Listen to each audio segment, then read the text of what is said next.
मित्रों, आपकी बात आपके साथ राकेश मोहन त्यागी यूट्यूब चैनल पर प्रसारित इस अंक में एक वर्ष पूर्व 7 अक्टूबर 2023 को इजराइल देश व उसमें रहने वाले यहूदी समाज पर जो राक्षसी विभत्स भीषण कुछ हमले, कुछ राक्षसी वृत्ति के लोगों ने किए थे और आधुनिक संसार ने उन हमलों को जैसा नई पीढ़ी के लोगों ने देखा था और हम सब ने भी विभिन्न सोशल मीडिया के माध्यम से उन हमलों को सजीव होते हुए महसूस किया था। निश्चित ही हमारी आत्मा और हमारे मन मस्तिष्क पर उन हमलों की अमिट छाप छूटी थी और संसार ने इन हमलों के जिस स्वरूप को देखकर उस राक्षसी मानसिकता का प्रत्यक्ष अनुभव किया था। मित्रों, जरा हम सोचें और महसूस करें कैसे हमारे भारत देश के सनातनी समाज के हमारे पूर्वजों ने 1000 वर्ष से ज़्यादा इन राक्षसी हमलों को लगातार देखने का नहीं, झेलने का काम किया। इन हमलों की भीषणता को लंबे समय तक और आज भी आधुनिक युग में भी भारत देश ने अभी विगत 10 वर्ष पूर्व तक इन हमलों को झेलते हुए अपने समाज को देखा है। मित्रों, मैं ज़्यादा पीछे न जाते हुए, क्योंकि इस अंक को, ये बहुत महत्वपूर्ण अंक है, पहले इस प्रथम भाग में मैं आप सबके समक्ष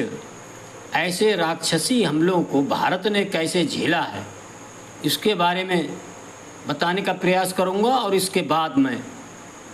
अगले इसके विशेष भाग, दूसरे भाग में इन हमलों का कैसे इजरायली समाज ने प्रतिकार 1 वर्ष तक लगातार सफलता से प्रतिकार किया है, इसकी चर्चा करते हुए मैं तीसरे अंक में मित्रों आप सबके बीच इजराइल देश, हमास, हिजबुल्ला व अन्य ऐसे राक्षसी वृत्ति आतंकवादी संगठनों के विरुद्ध जो कार्रवाई है, इससे हमारे देश, हमारे सनातनी समाज को क्या संदेश, इसके क्या निहितार्थ हैं और हम सबको भी भविष्य में कैसे सचेत, सजग और संगठित रहते हुए इजराइल और यहूदी समाज से प्रेरणा लेनी चाहिए, इसके बारे में चर्चा करूँगा। मित्रों, मेरा आप सभी से विनम्र अनुरोध है, इन चर्चाओं को पूरा जरूर सुनें, ज़्यादा से ज़्यादा लोगों को सुनाएं, लाइक करें, शेयर करें, इस चैनल को सब्सक्राइब भी करें। मित्रों, मोहम्मद गौरी, महमूद गजनबी, अलाउद्दीन खिलजी, मुग़ल, इनके लगातार हुए हमलों को, इनकी भीषणता को, इनकी राक्षसी वृत्ति को हम सब ने इतिहास के पन्नों में बहुत सीमित मात्रा में सुना है, क्योंकि इतिहास गढ़ने वाले भी उन्हीं के लोग थे और इस इतिहास को नवीन अर्थों में पढ़ाने वाले भी इस देश के अंदर कुछ ऐसे लोग थे जो ऐसे भीषण राक्षसी वृत्ति के लोगों को भाईचारा की मिसाल बताने की कस्में खाए बैठे थे। एक पूरी 1-2 पीढ़ियों को, नस्लों को उनके दिमागों में ये भरा गया है, लेकिन रह रहकर ऐसी वृत्तियाँ और उनके कृत्य जब समाज के सामने आते हैं तो समाज को अपने पूर्वजों ने कैसे झेला होगा याद आती हैं वो घटनाएं, कैसे हमारी रानियों ने, हमारी माताओं बहनों ने इनकी राक्षसी भीषण वृत्ति को देखकर कि कैसे इजराइल के अंदर इन लोगों ने इजरायली महिलाओं के साथ सार्वजनिक रूप से कैसा भीषण अत्याचार, दुराचार किया था। और इतना ही नहीं, इनके मृत शरीरों के साथ भी कैमरे के सामने आखिर कोई समाज, कोई व्यक्ति, कोई समूह, कोई आतंकवादी संगठन राक्षसी वृत्ति का कैसे कर सकता है, ये सोचकर मन दहल जाता है। यह सारा अनुभव हमारी माताओं बहनों ने लंबे समय से किया था। उनको पता था कि यदि हमने जहर खाकर भी आत्महत्या की ऐसे राक्षसी लोगों से बचने के लिए, तो वह हमारे मृत शरीरों के साथ भी क्या दुर्दशा कर सकते हैं। इसलिए उन्होंने इसका एकमात्र रास्ता चुना था और उन्होंने जौहर करके अपने शरीर को सजीव अग्नि में, धधकती अग्नि में खत्म करने का काम किया था। और अलाउद्दीन खिलजी जैसों को केवल 30-30, 40-40 हजार रानियों की लाशों के रूप में राख ही प्राप्त हुई थी। ये था हमारी माताओं बहनों का इन राक्षसों से मुकाबला करने का, इनसे बचने का, अपनी अस्मिता, अपनी इज्जत, अपने मृत शरीर की सम्मान के लिए बलिदान देने की परंपरा, जो आज हम सबको समझ में आई होगी इन घटनाओं को देखकर कि आखिर हमारे पूर्वजों ने किस प्रकार इनसे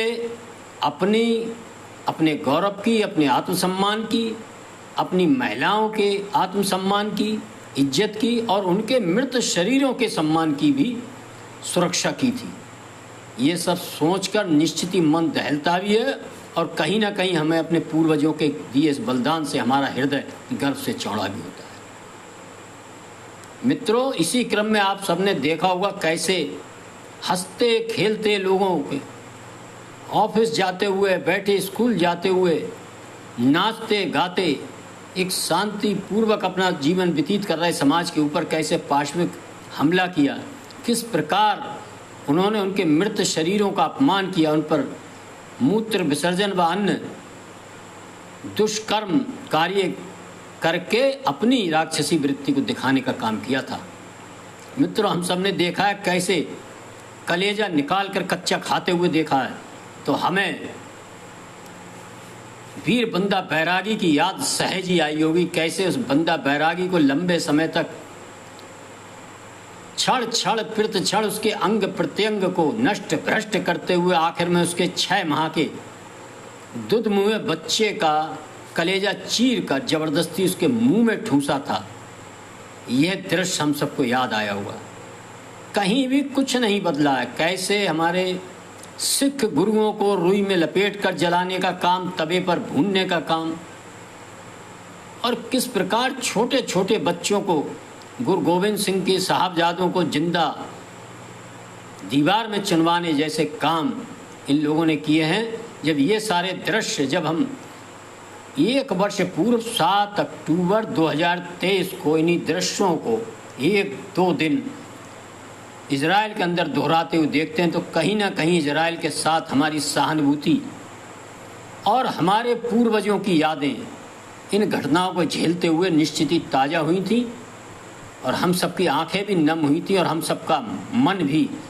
बहुत वितृष्णा से भर उठा था। मित्रों,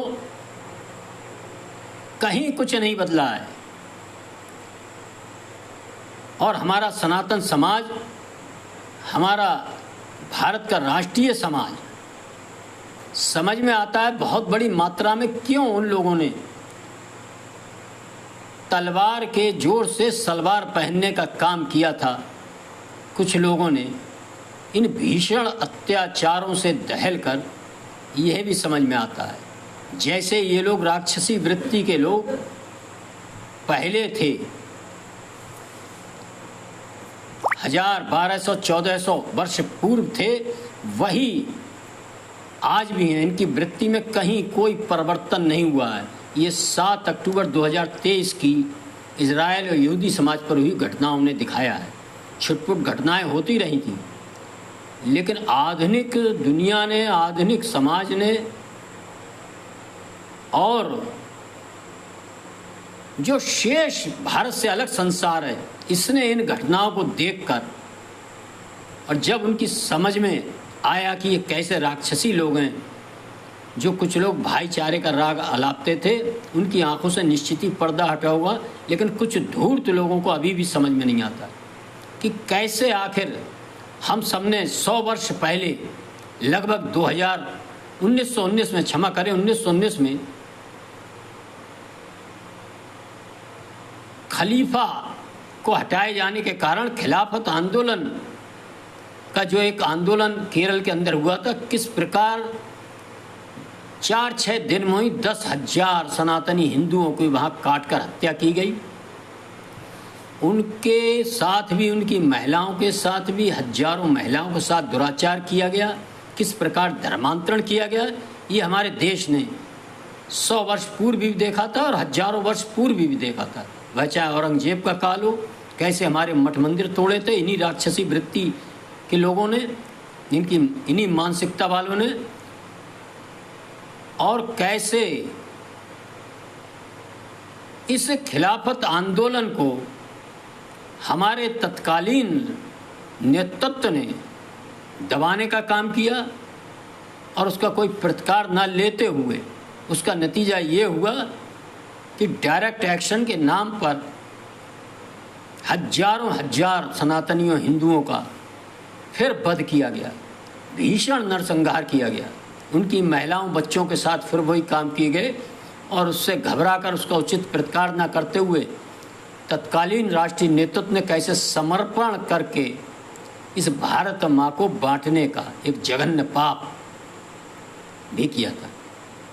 और इस जघन्य पाप को करने के साथ ही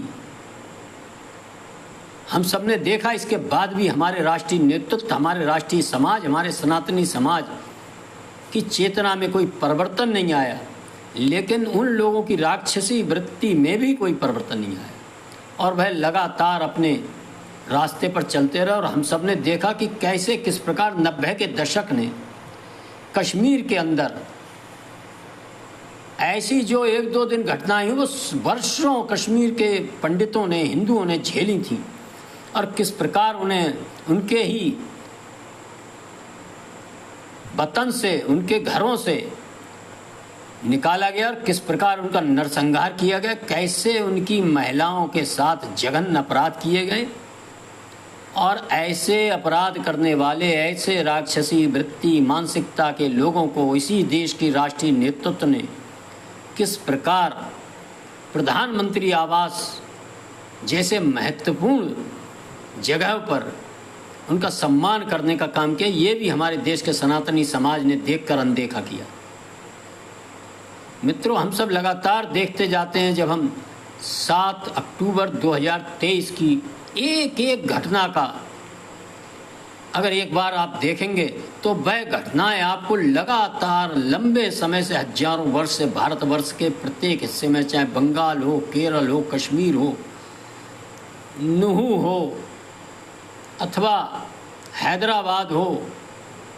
जगह जगह आपको हर समय होती नजर आएंगी। लेकिन एक बात भी आपको साथ नजर आएगी, जैसे राक्षसी वृत्ति के मानसिकता के लोगों ने अपनी वृत्ति को नहीं बदला, वैसे ही हमारे देश के राष्ट्रीय नेतृत्व, राष्ट्रीय समाज,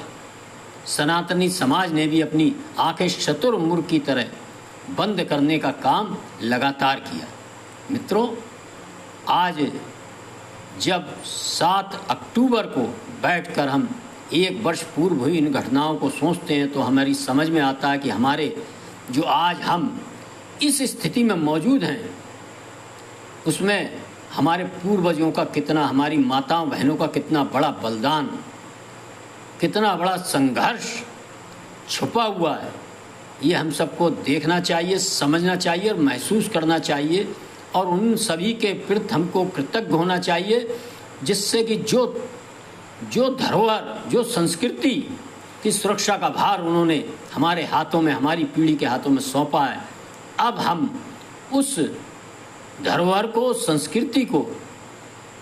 इस मानवीय कार्य को आने वाली नस्ल को, आने वाली पीढ़ी को सही सलामत सौंप सकें और पूर्व में हुई अपनी कमियों को इजराइल पर 1 वर्ष पूरे हमलों के परिप्रेक्ष्य में देखें और इजराइल के प्रतिकार, जो 1 वर्ष लंबा प्रतिकार जो इजराइल ने सफलतापूर्वक किया है, उससे प्रेरणा ग्रहण करें। मित्रों, मैं आज के अंक में आपके साथ इस संबंध में, इस विषय को यहीं अपनी वाणी को विराम देकर कल 8 अक्टूबर को इस संघर्ष की सफलता कैसे और इजराइल ने किस प्रकार से सफलता अपने प्राप्त की है, इसके बारे में आपके समक्ष चर्चा करूंगा। और आप सभी से एक बार पुनः विनम्र मेरा अनुरोध है कि इन अंकों को, इजराइल और राक्षसी वृत्ति के संघर्ष के इन अंकों को जरूर पूरा सुने, लाइक करें, शेयर करें तथा जिन मित्रों ने चैनल सब्सक्राइब नहीं किया चैनल सब्सक्राइब करें। धन्यवाद। जय श्री राम, जय श्री वाल्मीकि भगवान, भारत माता की जय।